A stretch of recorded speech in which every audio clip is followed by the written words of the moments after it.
All right. So, hey, today's not Friday. A lot of you guys watch the YouTube channel. Welcome to the Clear channel. Today's Wednesday, and I asked a good friend of mine out in California, Stephen Garcia, who's an entrepreneur, and he'll tell you a story, to join me today and tell you a little bit about his background, a little bit about what he's doing, what he's focusing on, and where he's been.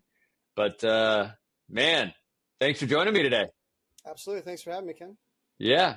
So, Stephen, obviously there's we were talking a bit about this, about the channel and who watches the channel. Do you mind just telling the audience, whoever were to jump on and join, just a little bit about you? Where you're from, where you grew up, maybe a little bit of your environment, your family dynamics, things that shaped you to who you are today, and where are you today? Stuff like that. Cool. Sweet. Yeah, absolutely. A little bit about myself. I was born and raised in Orange County, California, the mean streets of Huntington Beach. Fun upbringing. I grew up skating and surfing. I think I played every sport that you can imagine. I think like a lot of people, you enter your early adult life just with a little bit of misdirection. I don't know. I went into my early 20s just going from, one job to the next, not really finding a place where I felt like I was maximizing my potential. I had such huge dreams as a kid. I remember every new sport that I took on, my goal was to be like the world champion at every single thing. I played Little League baseball. I wanted to be like the MVP in the MLB. I played ice hockey. I wanted to be in the NHL. I started doing MMA, and I wanted to be the lightweight champion of the world. And so I think a lot of that comes from I grew up in a Christian household, and my mom always instilled very positive beliefs in me that I could accomplish anything. Through Christ that strengthens me. And so I kind of I just launched into my teenage and early 20s with that like energy behind me that I could accomplish anything. And then I think all young adults at some point fall flat on their face. And I realized life is pretty freaking hard.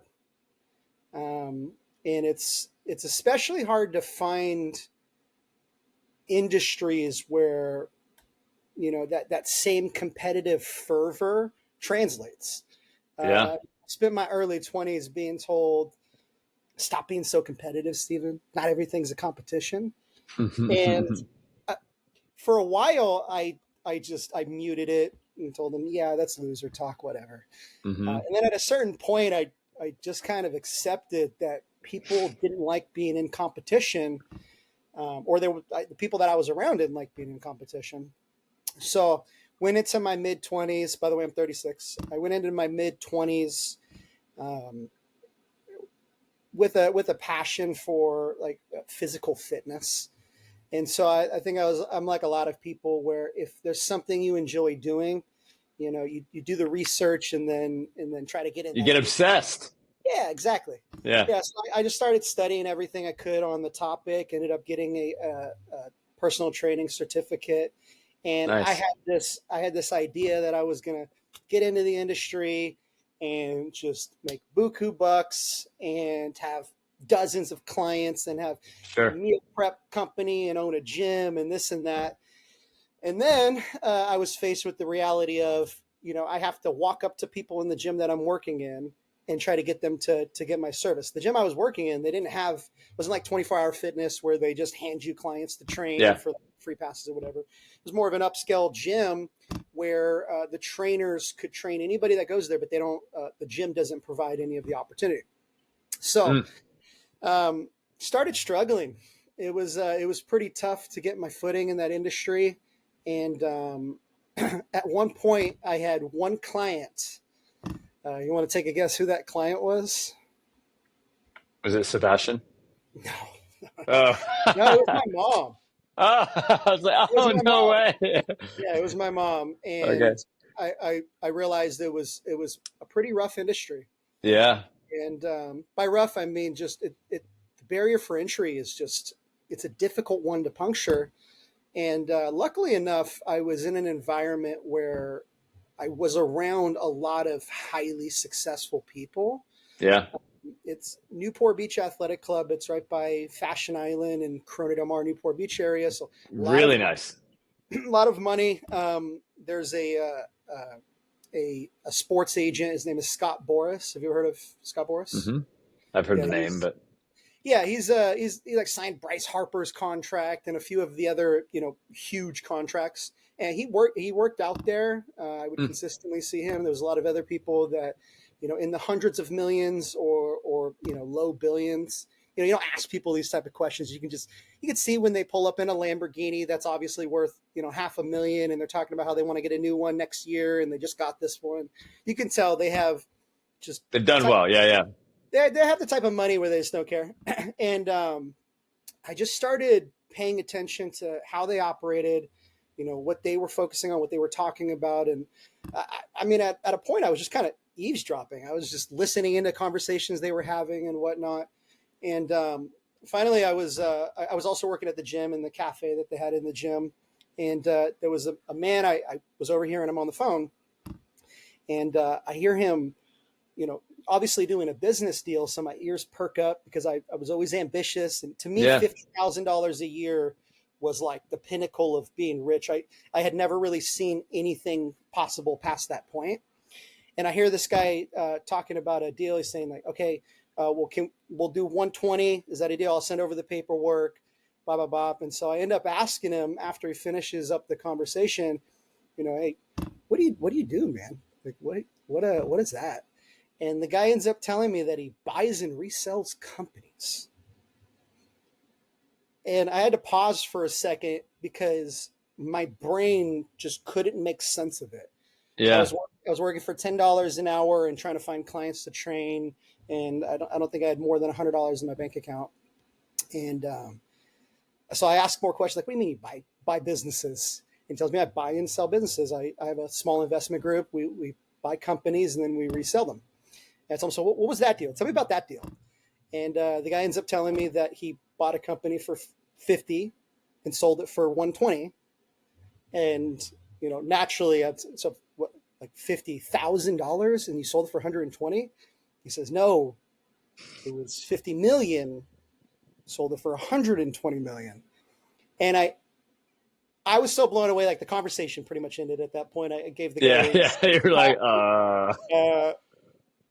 I gave him his coffee and, have a good day. Never looked at the guy the same because, when you hear those type of numbers, it's like completely changes your perspective of somebody. But it just really got the gears turning. Like, what am I doing? Like, that guy isn't better than me. I know that guy right there is not capable of more than me. I'm 100% certain.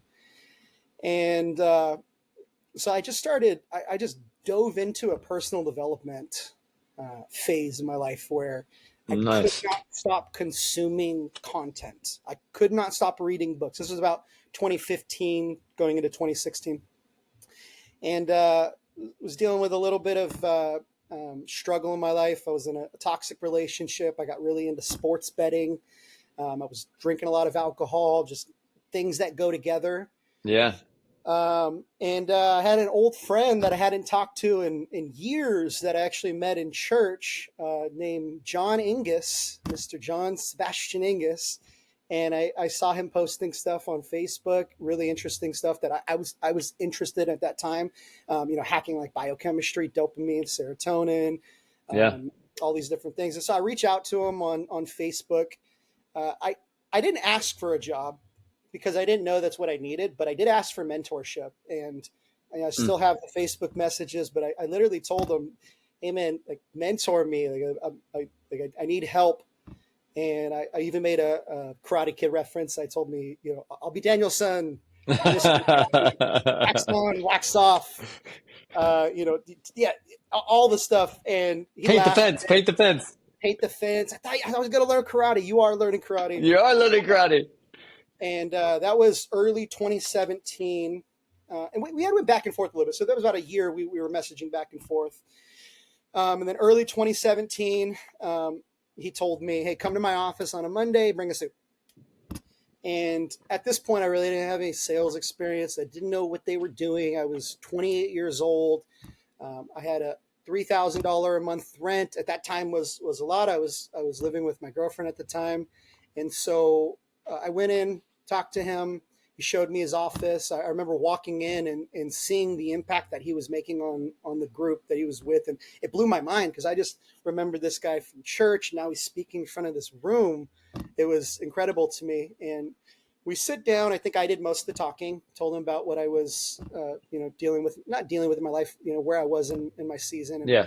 I skipped over the fact that I felt like I was failing because there was too much pride to say that, like, hey, I'm like failing right now. I feel like I'm drowning.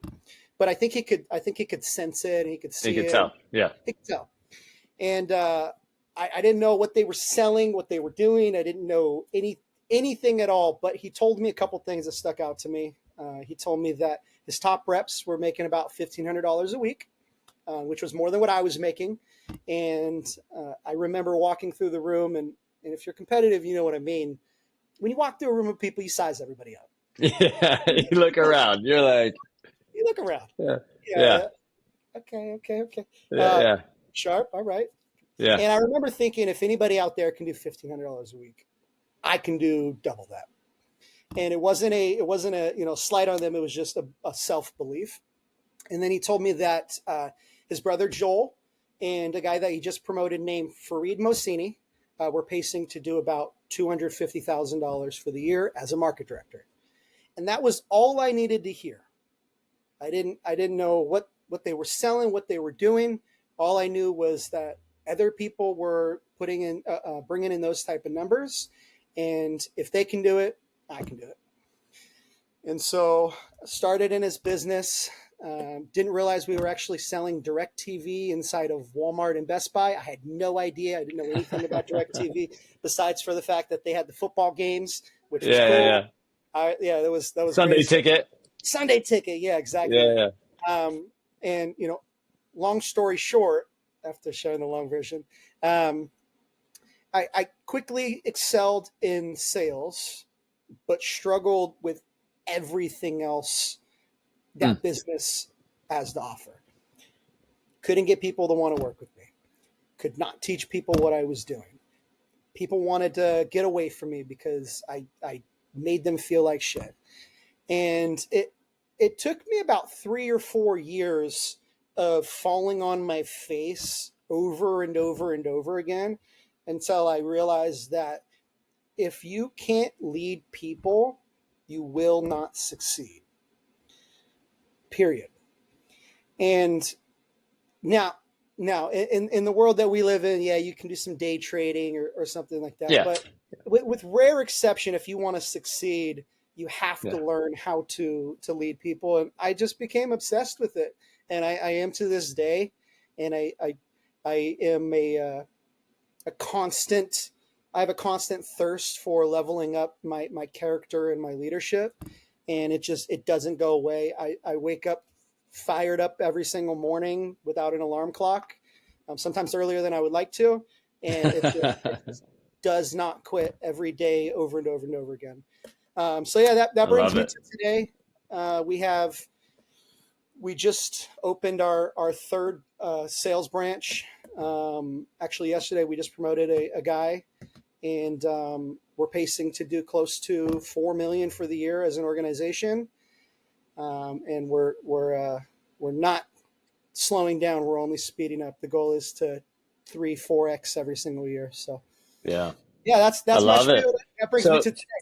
Yeah, well, dude, I love it. I love it. So tell me about your first client or your client in the gym. What did she when you're going through these evolutions, these changes, these challenges, this is a parent, right? And I know I have kids now, and I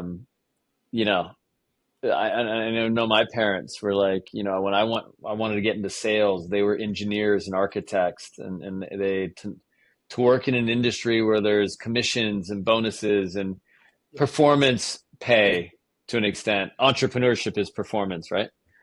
Um, what was their take? What was that outside world telling you? The people that love you the most sometimes are the hardest on you sometimes about the decisions you make. Do you ever get that or? Yeah. So my dad worked for the same company for 30 years. Um, and my mom bounced around from different industries. And my grandparents came more from education, but I never was around an entrepreneur. I had a really close friend growing up named Jeremy West that is just like a lifetime entrepreneur. It's just everything is about. Like, to this day, he buys vehicles and rents them out. The guy just thinks like an entrepreneur. So Hmm. I grew up with a little bit of a mixture. Like I didn't really have people that pushed education down my throat in my life, which a lot of people do. A lot of young people Yeah. do. But I was told, get a job, go get a job. You got to work now. You got bills to pay. And so as soon as I turned 18, I wasn't even graduated from high school yet. I was already working, making minimum wage, and I always thought that's just kind of what you do. You just go into a company, you work for minimum wage, and then you hopefully do well enough that they pay you more. And the idea of getting into sales and advancing deep into it, just I never really considered. My solution was go on the internet and look up what the top paying jobs are, and then just keep going down until I saw something that I thought I could get into. Which Sure. that's how I landed on personal training. But I did not get a lot of support early on in my sales career at all. So much so that I uh, kind of cut off certain people in my life. My sister, I love her to death. But when I was really getting bought into my sales career, she was very demoralizing with it, Mm. uh, and she used to drink a lot, and she was mean when she would drink, and she would just make fun of me and tell me how stupid it was, and regardless of what information I shared, it was she just kind of threw it back in my face. Um, Mom was always relatively supportive. Like, you can do it. Um, had a strange relationship with my dad. It wasn't we weren't super close at any point in my life. Um, but yeah, I kind of just went into solitude.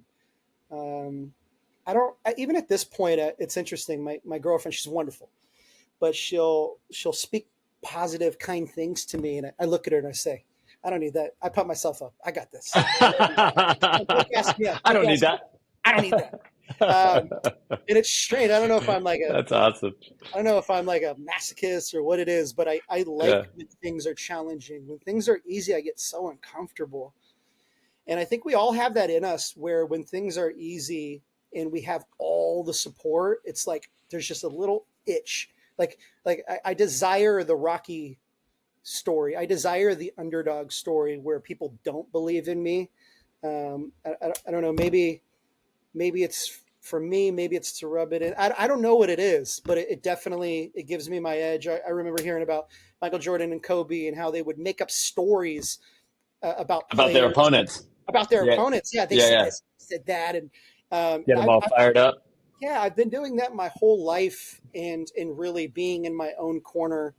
And sometimes it's to a detriment because it takes a lot of humility to have to take guidance and to seek out help, and that's something that Yeah. I didn't learn until I got into my 30s, or even within the last few years.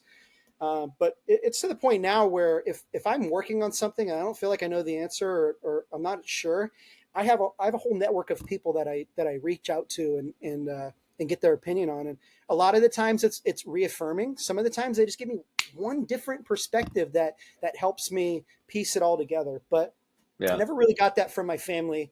I got more doubt from them, and it wasn't until I went out and actually accomplished something of significance that they started to recognize, to the point now where when I see my family members, they just have this quiet understanding that they were wrong to doubt me. But it's not a rub it in kind of thing. I don't flash anything on them. But hope that answers your question. Yeah, no, I love it. I love it. You know, and I'll tell you, it's interesting, right? Because they're doing it in the best, like with the best intent. Yeah. You know, it was never when I got a hard time from multiple people, it was never because they wanted me to do worse. They were just trying to protect me, right? And that's very common. And even with my kids, I'm like, I'm like, I wouldn't do that. But hey, if you're gonna do that, you're either I'm wrong, which I'm fine with, or I'm not. Either way, we're gonna learn, right? Yeah. And but it's very interesting how you looked at it, how you used it as fuel when so many other people, it brings them down, it knocks them down, knocks their confidence, you know? Always been a little bit of a black So, sheep. So hey, I'm the same way. When I went to college, and you know, there's so many people that said I shouldn't have played at a certain level. The only reason I got to play there is my brother played soccer at Penn State, blah, blah. And, you know, they weren't totally right or totally wrong, you know? That part of it was, I guess, right and wrong, you know? quoting the movie The Interview, they hate us because they ain't us. That's awesome. So tell me about this. So you're in this industry now where now you mentioned your buddy Sebastian, right? You know, someone I know very well, and has had a massive impact on people, developing an organization, coaches in consulting. Now he's, you know, a different world of things that he does. Super proud of him. And yeah, me too. I mean, I've known him when came into this industry. I was around in the early days of his sales career. Um, but you now have had an impact on others. So we're in this world where I've noticed in my early parts of my career, I could be super direct, super hard on people, and they would respond and they would go do. And I've had to change my style a little bit, change my leadership, and be more empathetic, Mhm. as an example. Anything in your leadership style, anything that had to change, or any aha moments you've had? I heard you say humility a little bit there, which is awesome. Yeah. Anything else you can share about leadership? Well,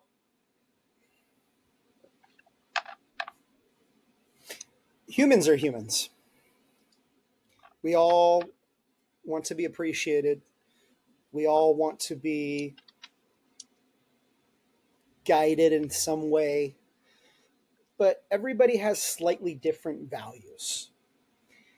And I used to coach everybody like I coach myself, which is very hard, very direct, very tough, with no excuses and no wiggle room at all.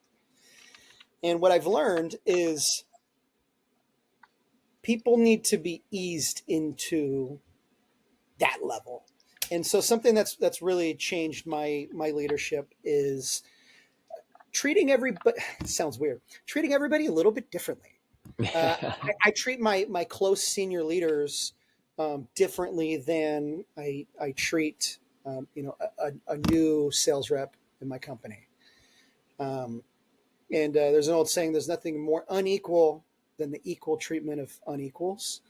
And people just kind of have to be eased into that. I give Yeah, people context. I let them know, hey, you know, the more of a partner, the more power that you have within my business, the more there's going to be expectations.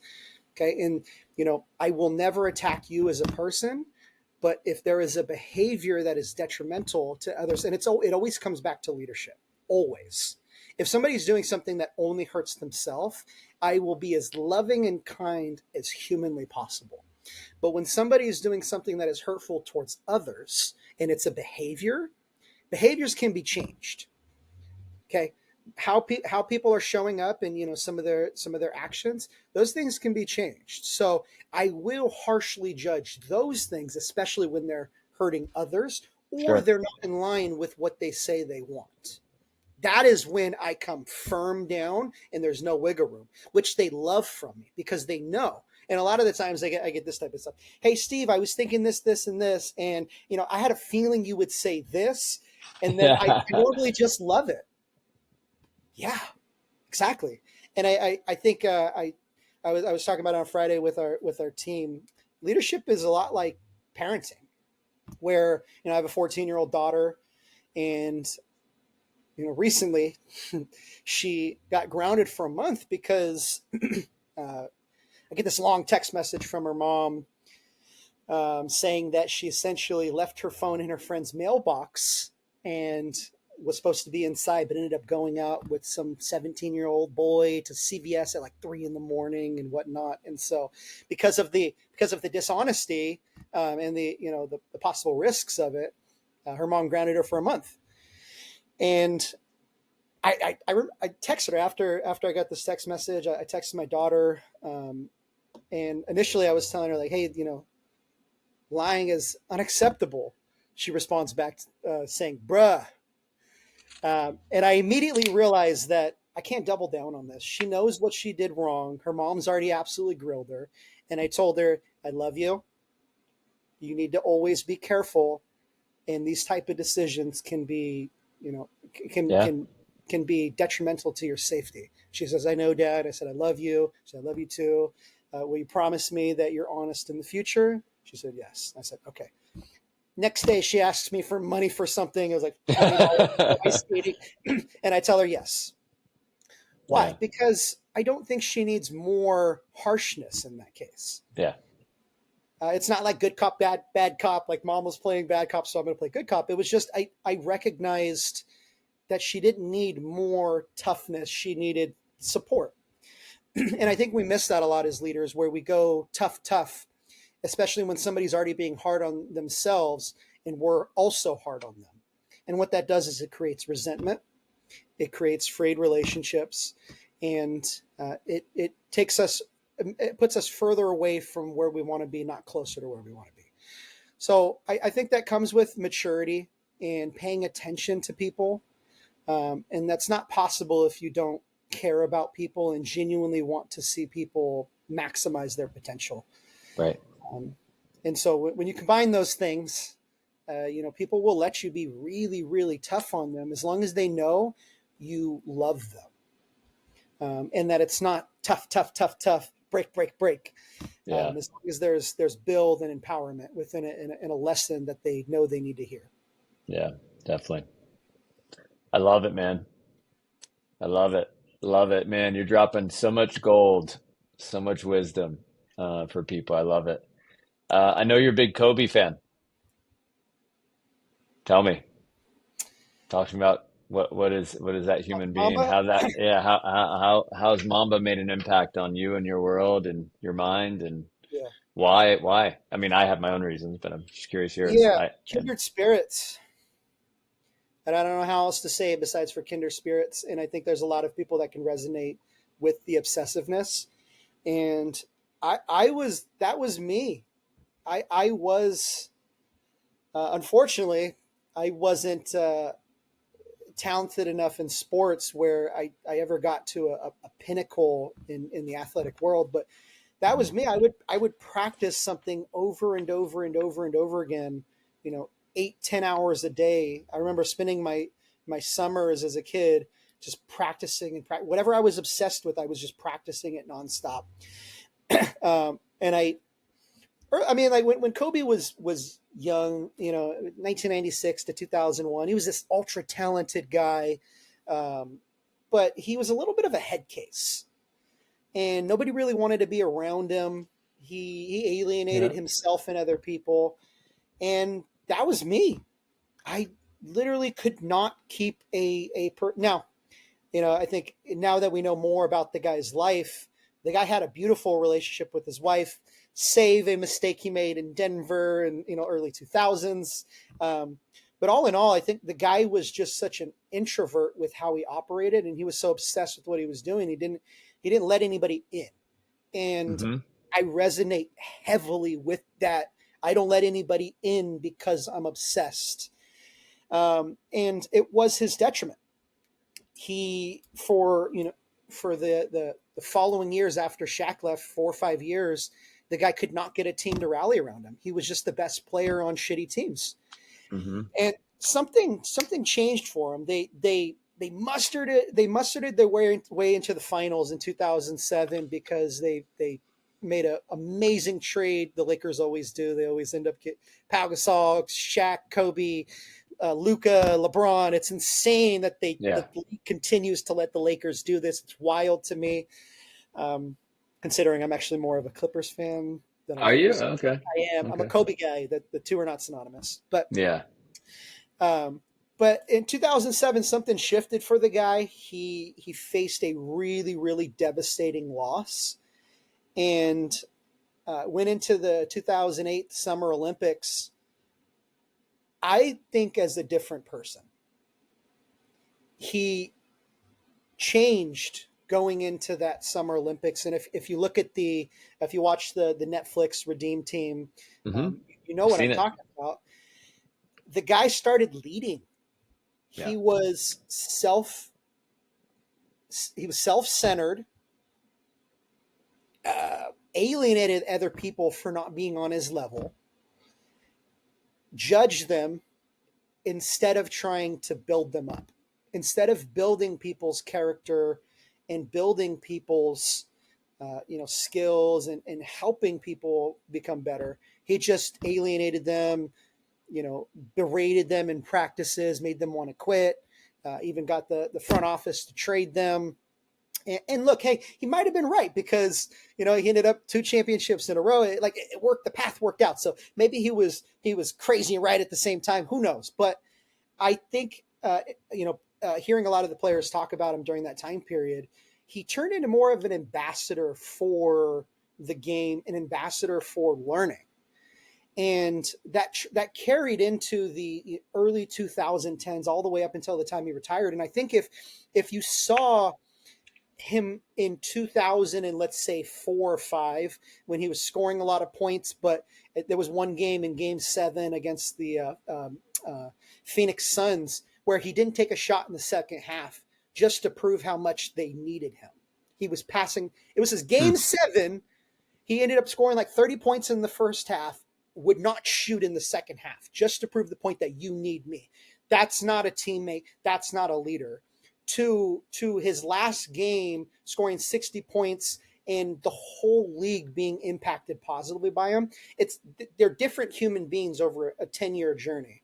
And he learned how to lead, plain and simple. And the more I learned about, I always appreciated the guy as an athlete, and just watching him Yeah. win championships. But once I learned about once he started doing so he retired and he started doing interviews, I became obsessed and just felt like, yes, he's putting into words what was so hard for me to also put into words. Which it was just more like a feeling, like a drive that I had inside of me that I heard this person articulate so beautifully. Yeah. And it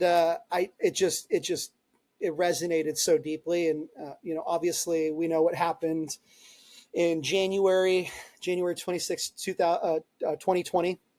A terrible tragedy that took the lives of, I believe, 9 or 10 different people.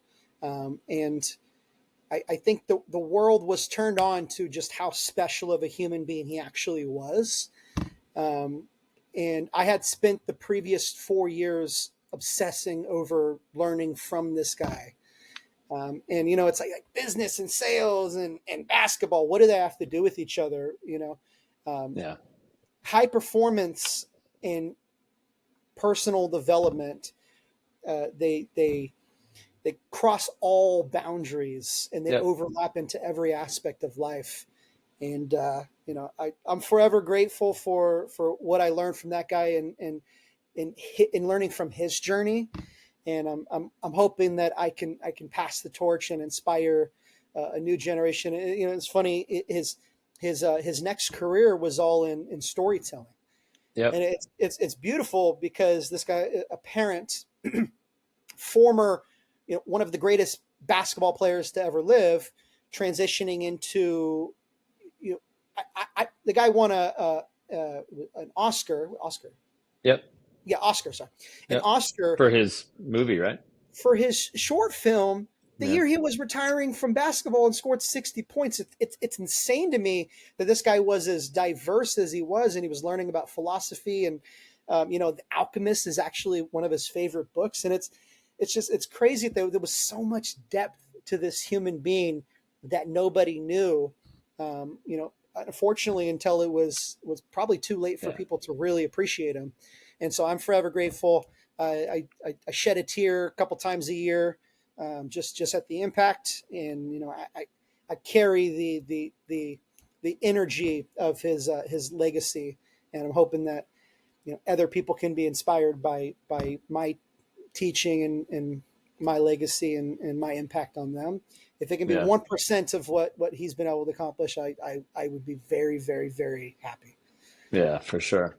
Yeah, you're so right. There's so many successful people leave clues, right? They leave it in some of their interviews and some of their things they do like this and podcasts and even in books and movies. And, I've just noticed, not just in our industry, and when I've met people on flights or I've met people through friends, the threads of success, it doesn't matter the industry, it doesn't matter the sport. They're all so close. They're the same. They're the same, which is very cool. Well, man, listen, I know we've been on here. I know you're a busy guy. You got a business to run. Any final thoughts? Thank you so much for joining us today on the Clear Channel. Any final thoughts for anyone that's going to watch this? Success in life all comes down to your mindset. You can be the most skilled person, but if you have a shit mindset, you can't beat you. I tell my team all the time, it's not PvP, it's PV me.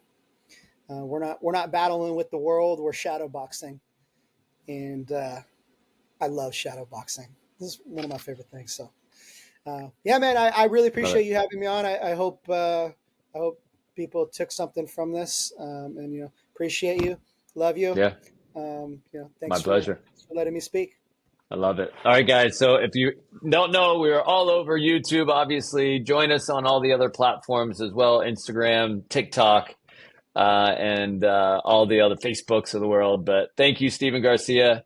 Hang tight. I'm just going to download this. We'll see you guys next time. Thank you.